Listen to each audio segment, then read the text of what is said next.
So today's lesson is going to be on single replacements. And so we're going to be looking at the third section on your reference tables. We're also going to be on page 7, which is going to be your activity series of halogens and the activity series of metals. Now, you do not need to memorize the activity series. This will always be provided for you. I know that we've talked about a couple of times. You need to make sure you know how to solve these reactions and predict products without your reference table. But the activity series, this is not something you have to memorize, because when we get to AP, you will be provided a standard reduction potential paper, and this right here is what we will use as our new activity series. So you will always be provided this information regardless of whether it's in this form for this portion of the class or your reduction potential table for the AP portion of the class. So a single replacement is when we have one element and one compound, and it creates a new compound and a new element, okay? We can have a metal replacing a metal, or a halide, that's a halogen, group 7A, replacing a halogen. We can also have a metal replacing hydrogen from water or from an acid. So let's look right here. Sodium chloride plus fluorine.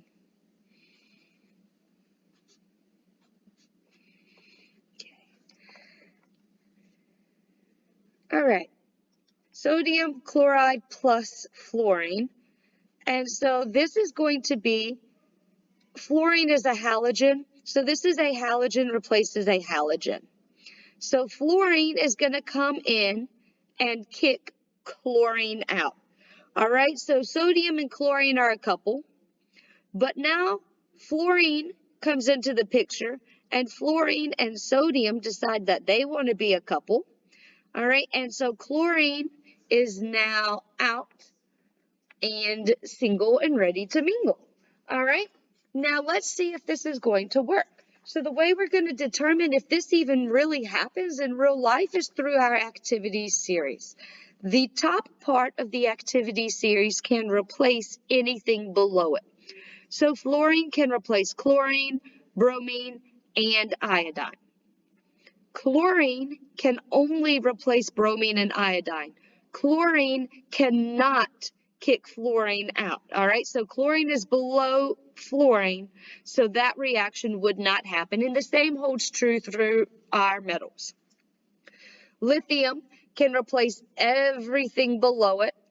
Aluminum, for example, can only replace manganese and below. Aluminum cannot replace anything above it.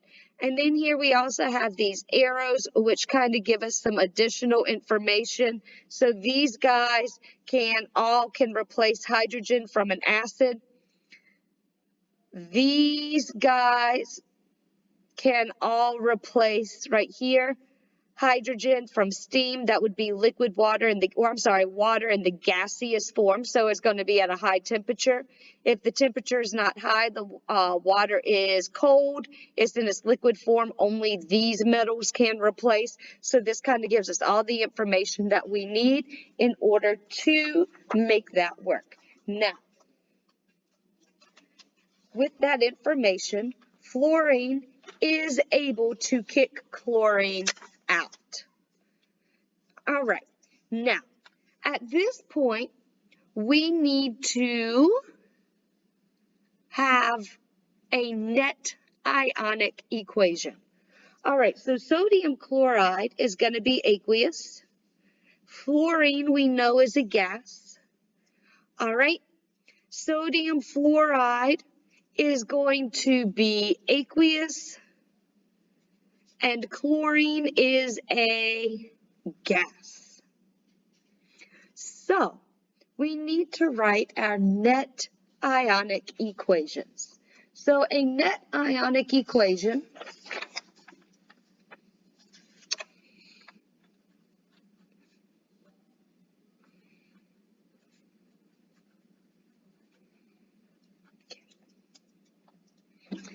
A net ionic equation, remember from our double replacement lab or reactions, a net ionic equation is going to involve the formation of a solid,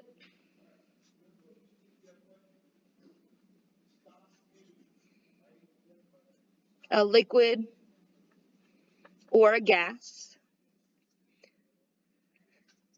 And remember, we have our spectator ions. This is just a review. So I'm going to go through it real quickly. All right, our spectator ions, these are what is not involved in the reaction.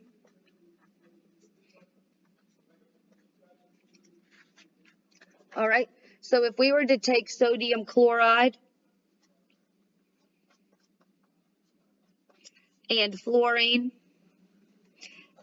and we have sodium fluoride and aqueous, which is chlorine gas. All right, so if we have our equation right here, we're going to take, just like we did in our double replacement, we are going to take our aqueous and break them apart into the ions. So we are going to write this complete ionic equation. We cannot break apart our solids, our liquids, or our gases, so fluorine stays the same in its gaseous form. I have a sodium and a fluoride ion. And then again, chlorine is a gas, so it has to stay in its gaseous form as well. Now I'm going to go through and I'm going to mark out my spectator ions. What is not involved? Check this out. I have a gas as a reactant and as a product. So the net ionic equation for a single replacement is a little bit more tricky. Pay attention. Be careful. We have something on both sides. So fluorine is on the left and the right. I cannot mark out fluorine. It is not a spectator ion. Chlorine, is on the left and the right. So again, chlorine is not a spectator ion. In this case, the only spectator ion is sodium. So what is left? I have chlorine plus fluorine gas is going to yield a fluoride in its aqueous form and chlorine gas. And of course, we have to balance this. I have two fluorides on the left, so I've got to put a 2 in front, and I have to put a 2 in front of my chlorine as well. All right, and if we had balanced this equation up here to begin with, this would have final answer already been balanced.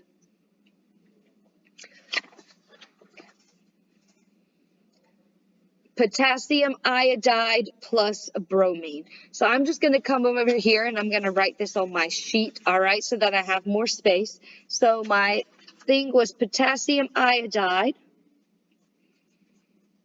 which is aqueous, and bromine. All right, and from our important to know, we know that bromine is going to be a liquid. And this is going to form, all right, this is another halogen. So let's see, can bromine kick iodine out? And the answer is yes, bromine is above. So bromine can kick iodine out. So we're going to end up with potassium bromide and iodine. All right, and again, we know that iodine in this case is probably going to be a solid if we are at room temperature. So we're going to pull out and do our complete ionic equation.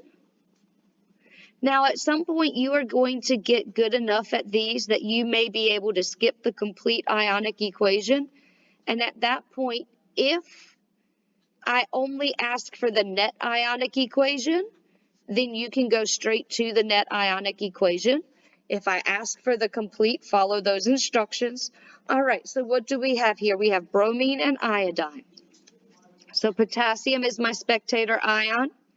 And I did not balance my equation. It's always good to start with a balanced equation. So let's go ahead and balance this real quick. So this is a 2 and a 2. That's a 2 and a 2. All right, so what am I left with? 2 iodines and bromine. And that is 2 bromides and iodine. And again, we want to put a circle around it. All right, let's do iron 2 plus silver chloride. All right, so iron, it is a metal by itself, so that is a solid, plus silver chloride in its aqueous form. Now, we are going to look at our activity series. Here is iron and here is silver. Iron is above silver, so iron will be able to kick silver out. And it is iron 2. All right, iron 2.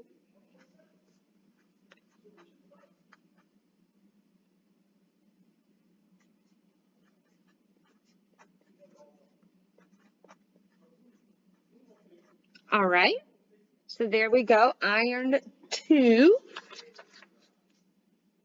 And then we simply need to balance it.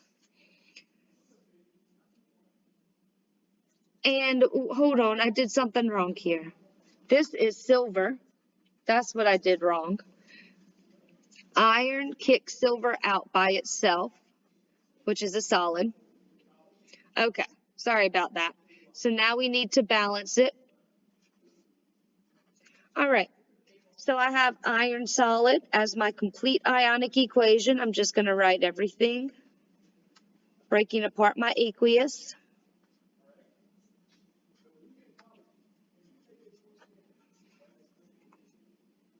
This is iron 2. I know that because it told me that.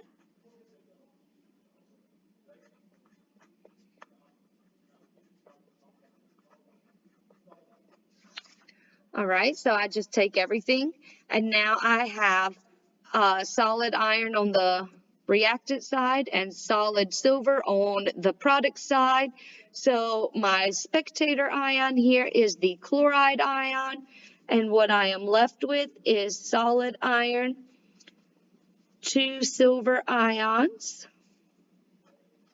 are going to yield iron 2 in its aqueous form, and 2 silver solids.